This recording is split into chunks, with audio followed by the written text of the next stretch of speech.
আমরা বিভিন্ন ইসলামিক সম্মেলন বা ইসলামিক আলোচনায় শুনি যে মানে লাস্ট অত ফার্স্ট অত লাস্ট পর্যন্ত এতটুকু একটা আলোচনা শুনি যে কাদিয়ানি কাফের, ঠিক আছে, বা আপনার যেই প্রশ্নটা ভিত্তি করে ওরা কাফের বলে ওই প্রশ্নটা হলো যে আপনার আমরা এতটুকু মানি যে হযরত মুহাম্মদ সাল্লাল্লাহু আলাইহি সাল্লাম শেষ নবী, এরপরে আর কোনো নবী আসবে না। এই প্রশ্নে যারা ভিন্ন মত, ঠিক আছে, ওদেরকে অমুসলিম বা কাফের ঘোষণা দেওয়া হয়। তো এই বিষয়ে কোরআন হাদিস থেকে যতটুকু সত্য আমাকে বোঝানোর চেষ্টা করুন। ধন্যবাদ আপনাকে প্রশ্নের জন্য ধন্যবাদ। আপনি লাইনে থাকুন, মাওলানা আব্দুল আউয়াল সাহেব যদি উত্তর দিতেন। জি, আপনি আপনার প্রশ্নে এটা বলেছেন হযরত মুহাম্মদ সাল্লাল্লাহু আলাইহি ওয়াসাল্লাম শেষ নবী, এটা আমরাও মানি যে অর্থে কোরআন সুন্নাহ হাদিস দ্বারা সাব্যস্ত হয়। কিন্তু আপনার প্রশ্নে আপনি বলেছেন যারা এ বিষয়ে যদি কোনো ধরনের নবীর কথা বিশ্বাস করে তারা আর মুসলমান থাকে না, এটাই আপনার প্রশ্নের মধ্যে থাকে, এই প্রশ্নের মধ্যে ছিল।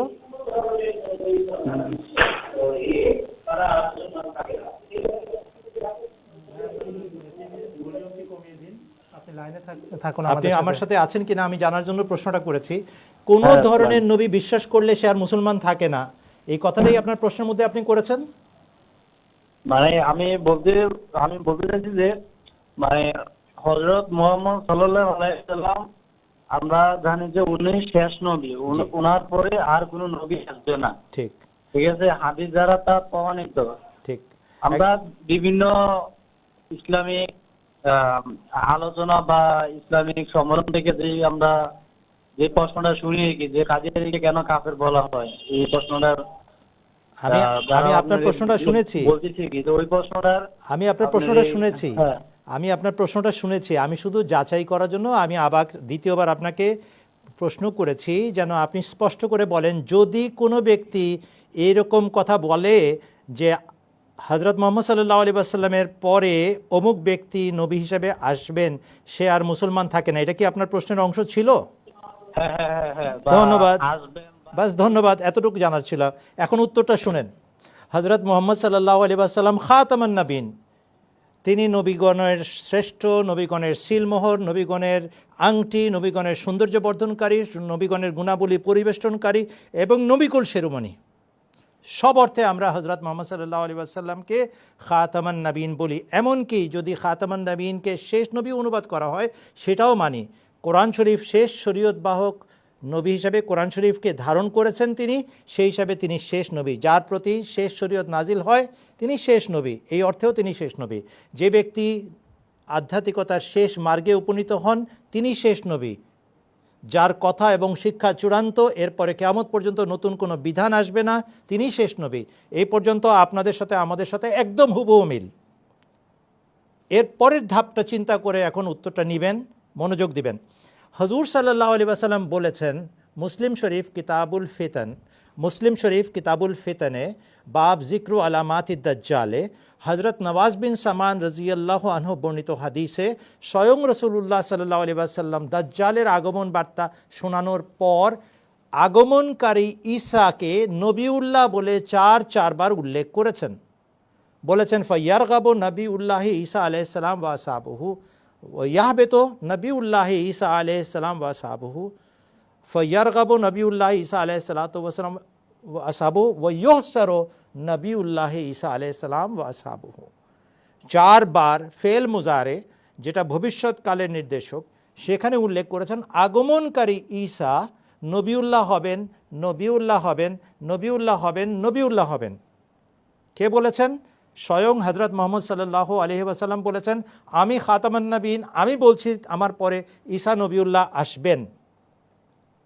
এই জন্য আমি আপনাকে প্রশ্নটা করেছিলাম যদি এই ফতোয়া থাকে, কোনো ব্যক্তি যদি কোনো ধরনের কথা বিশ্বাস করে রাসূলুল্লাহ সাল্লাল্লাহু আলাইহি ওয়াসাল্লামের পর কোনো ধরনের নবী আসবে তাহলে সে আর মুসলমান থাকে না। এই কথা বলার সাথে সাথে আপনাকে আমি প্রশ্ন করব, বলুন এখন হযরত মুহাম্মদ সাল্লাল্লাহু আলাইহি ওয়াসাল্লামকে আপনি কি বলে বিশ্বাস করেন? যিনি বলছেন যে আমার পরে ঈসা নবী আল্লাহ আসবে, তিনি আর মুসলমান থাকেন আপনাদের ফতোয়াবাজি অনুযায়ী? আপনাদের মানে আপনাদের মৌলানাদের। যদি তাদের ক্ষমতা থাকতো কাউকে কাফের বানানোর, তারা বানাতে পারতেন, কিন্তু আলহামদুলিল্লাহ কাফের বানাতে পারে না কেউ। কাফের ঘোষণা দিতে পারে, কিন্তু কেউ কাউকে কাফের বানাতে পারে না। আল্লাহর খাতায় যে মুসলমান, তাকে হাজার ফতোয়া দিয়েও মুসলমান থেকে বের করা যাবে না, ইসলাম থেকে বের করা যাবে না। কিন্তু চিন্তা করে বলেন, কি বললেন কথাটা, যে বলবে রাসূলুল্লাহ সাল্লাল্লাহু আলাইহি ওয়াসাল্লামের পর কোনো ধরনের কোনো নবীর কথা যদি কেউ মানে বা বিশ্বাস করে বা প্রচার করে, তাহলে সে আর থাকে না। আমি বলছি রাসূলুল্লাহ নিজে বলে গেছেন এই কথাটা। এইবার আসেন, আপনি মনিটরে দেখেন, টেলিভিশন পর্দায় আপনাদেরকে দেখানো হচ্ছে, যেটার জন্য আমি এতক্ষণ উচ্চারণ করছিলাম এই কথাগুলো, যে মুসলিম শরীফের হাদিসে কিতাবুল ফিতানে আপনাদের নবী, আমাদের নবী, বিশ্ব নবী সাল্লাল্লাহু আলাইহি ওয়াসাল্লাম নিজে বলছেন, আমার পরে আগমনকারী ঈসা নবিউল্লাহ হবে একবার, নবিউল্লাহ হবে দুইবার, নবিউল্লাহ হবে তিনবার, নবিউল্লাহ হবে চারবার বলেছেন তিনি। দেওবন্দি নুসখা দেখাতে পারেন, কাটাবন থেকে প্রকাশিত অনুবাদ দেখাতে পারেন, ইসলামিক ফাউন্ডেশন বাংলাদেশের অনুবাদ দেখাতে পারেন, সবগুলোতে অনুবাদ দেওয়া আছে। হযরত মুহাম্মদ সাল্লাল্লাহু আলাইহি ওয়াসাল্লাম বলেছেন, আমার পরে আগমনকারী ঈসা নবিউল্লাহ হবে, আল্লাহর নবী হবে। এখন ইসলাম থাকলো আপনার? কাদেরকে কাফের বলছেন? যারা হযরত মুহাম্মদ সাল্লাল্লাহু আলাইহি ওয়াসাল্লামের ভবিষ্যৎবাণী অনুযায়ী বিশ্বাস করে শেষ যুগে ঈসা আলাইহিস সালাম আসার কথা ছিল, নবিউল্লাহ, তিনি এসে গেছেন, রসুলের অনুসারী তিনি। অতএব এই ফতোয়া আপনি দিয়েন না যে রাসূলুল্লাহ সাল্লাল্লাহু আলাইহি ওয়াসাল্লামের পরে কেউ যদি কোনো ধরনের নবীর কথা বিশ্বাস করে তাহলে সে আর মুসলমান থাকে না। তাহলে হযরত মুহাম্মদ সাল্লাল্লাহু আলাইহি ওয়াসাল্লাম কোথায় যাবেন? নাউযুবিল্লাহ মিন যালিক, নাউযুবিল্লাহ মিন যালিক, নাউযুবিল্লাহ মিন যালিক। আল্লাহর রসুল থেকে ধর্ম শিখেন, দয়া করে আল্লাহর রসুলকে ধর্ম শেখাতে যেন না। আপনাকে বলছি না ভাই, যাদের কথা শুনে শুনে আপনি আজকে প্রশ্নটা করেছেন তাদেরকে বলছি, মনে থাকবে কথাটা। এখন আসেন, হযরত মুহাম্মদ সাল্লাল্লাহু আলাইহি ওয়াসাল্লামের পর ঈসা নবিউল্লাহ হবে, এই কথাটা মুসলিম শরীফের কিতাবুল ফিতানেই আছে নাকি অন্য কোথাও আছে? না, আরও জায়গায় আছে, দেখবেন নাকি? চলেন দেখি। মারিফুল কোরআন, বাংলাদেশের বাড়ি বাড়ি আছে মারিফুল কোরআনের অনুবাদ। পাকিস্তানের গ্র্যান্ড মুফতি সাহেব, মুফতি মোহাম্মদ শফি সাহেব, তিনি অনুবাদ করেছেন 8 খণ্ডে। তার আবার সংক্ষিপ্ত রূপও সৌদি আরবের বাদশার পক্ষ থেকে সবুজ রঙের অনুবাদ বাড়ি বাড়ি পৌঁছানো হয়েছে বাংলাদেশে। সব জায়গায় আছে, সব মসজিদে আছে মারিফুল কোরআনের সংক্ষিপ্ত রূপ। সেখানে 181, 82, 83, 84, 85 নম্বর পৃষ্ঠা পড়েন। মারিফুল কোরআনের মধ্যে স্পষ্ট তিনি লিখেছেন, শেষ যুগে আগমনকারী ঈসা নবুয়তের গুণে গুণান্বিত থাকবেন, এবং যারা প্রথমে তাকে চিনতে পারে নাই তারা যেরকম কুফরিতে লিপ্ত হয়েছে, শেষ যুগে যারা তাকে চিনতে পারবে না তারাও কুফরিতে লিপ্ত হবে। এটা কি বলা হয় নবিউল্লাহ? যদি শুধু উম্মতি হয়ে আসেন, উম্মতিকে না মানলে কি যায় আসে কার?